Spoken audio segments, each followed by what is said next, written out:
will be competing with a whole lot of other countries of the world. But then because the problem is endemic and people are looking for ways to siphon these resources for themselves, it's just going to not work out even if you have good intentions. So yeah, I feel there has to be a stage where our leaders get to become independent minded. If you ask me, if they are really going to really stand and do the right thing, then they should be independent minded. They should getting into position. They should let themselves understand that their word should be their bond. And if they say something, they should follow through and do it. They shouldn't be swayed by, okay, this person's interest or that person's interest, and even personal interest. Because at the end of the day, what happens is somebody gets into government, and because he knows that he's going to be out of government and tomorrow he's going to want to go to the Senate, he would want to be in the good books of some of these guys. Do you understand? Mm-hmm. So that when he leaves office tomorrow, they can actually push him to go into the Senate to continue enjoying from the national cake. So I feel if they can actually remove their minds from over wanting, power hungry, wanting to get to the next stage. I know they might call it them moving through their career or probably going their career ladder, because as you and I are looking for how to climb the career ladder, that's how they are also looking to climb the career ladder. So yes, I feel leadership shouldn't be about climbing any ladder. Leadership should be about to serve, go there and serve and come out. And then if we like what you've done, we'll put you back in position, put you back there. You get? So it shouldn't be about, okay, let me please these people, and then so that tomorrow something can come out of it for me. So at the end of the day, it's about their own personal interest and also about the interest of the other persons they are working with. So I feel if they can be more independent minded, be able to make their own decisions without being concerned about what the after effect of probably you want to do something right, just like what the state governor here tried to do, by setting up that particular agency, trying to stop taxation and all of that. You can now start, you can go ahead and give it a legislative backing, make sure the House of Assembly sets up a bill and passes it that this is now a law, that this is what it is. Nobody should do this. And if you do this, these are the penalties. You state it out clearly and at every point continually ring it in the ears of people, because we're stubborn in our country that even if you say something today, tomorrow, a lot of other people are back to doing that same thing you say they should not do. So you should be firm on your resolve. If you want to do the right thing, then go ahead and do the right thing. Put out a policy, put out the law, state the penalties out there. You get, without even bothering if your friends or your colleagues or people you're working with are going to be indicted. You just do the right thing, and then if at the end of the day you find out that they are part of it, you also penalize them. There is no, you don't how do they say it right now?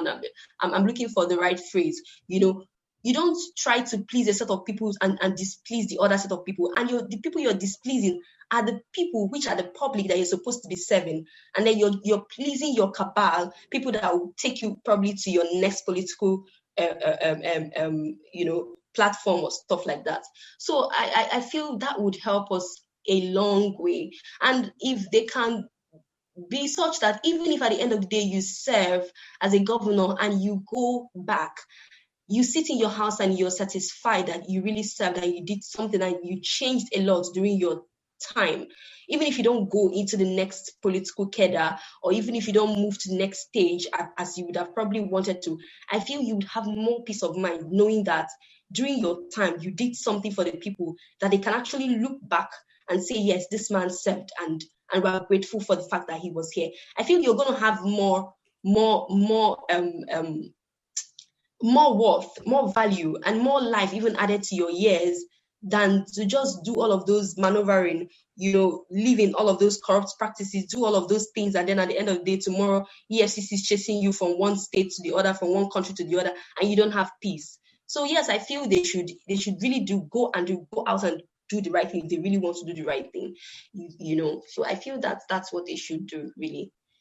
I think also you hit the nail on the head where you distinguish the cabal and the people. I think part of it is that our leaders do not think that they are accountable to the people. And this is why I would say that not just because that is apparent in all they do, but they do not believe that people can vote them out. Because we have a system where, I'm sorry to say, elections are rigged left, right, and center. Now, even at the local government level, where it's states that organize the local government elections, most times when there are local government elections, is whichever party is in power in that state that wins all the councillorship positions, the chairmanship positions, and all that. I mean, it's factual that our elections are not. I mean, very few. Of course. Yeah, and so the belief that if they can, serve the cabal, whoever is in charge of manipulating the elections and all that, even at the risk of the people, then they are serving the right person. And so it's whoever. I mean, maybe I'm not saying this clear enough. Yeah, but because if you believe that the people can vote you in and out, you will sit up somehow. Yeah. Does that make sense? Yeah, I think I get where you're coming from. But then at the end of the day, it seems like the people don't have any power to do stuff. Even the House of Assembly themselves, the National House of Assembly themselves, naturally or constitutionally, they have the right to be able to call the president to order and even move for his impeachment. But with the way it is in Nigeria, I doubt they have the power to do that. Well, Nigeria is a complicated. I don't know. Maybe I shouldn't say complicated, but I sort of I get tired whenever I begin talking about Nigeria, and it's like, oh, not again. and that's why you find out most times, people in Nigeria themselves always feel like, oh, the only way out is to just leave the country. How many of us will leave? I'm sorry. Well, how many of us can actually leave and will eventually? Yes, it's not easy.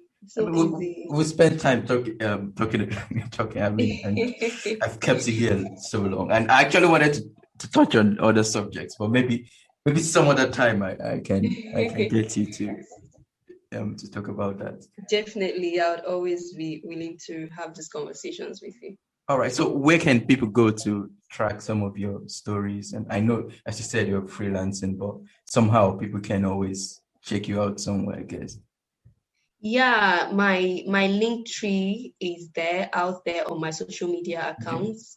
Even though I've not updated it lately, but I'll do that. I'll put in some of the stories I've published lately there. So my link tree is there on my Twitter at Vivian Journal. Okay. Yes. So then on my Instagram as well, my link tree is there on my Instagram, Vivian_Chime. All right. Then on my Facebook as well, Vivian Chime. So yes, I guess if you go to all of these places and also on LinkedIn, Vivian Chime, you'd be able to see some of my stories. Yeah. All right. So I'll do well to include those links when I get this. All right. Yeah. Thank you so much for your time. I really appreciate it. All right. Thank you so much, Manuel. I also enjoyed this conversation. Thanks. All right. Take care. All right.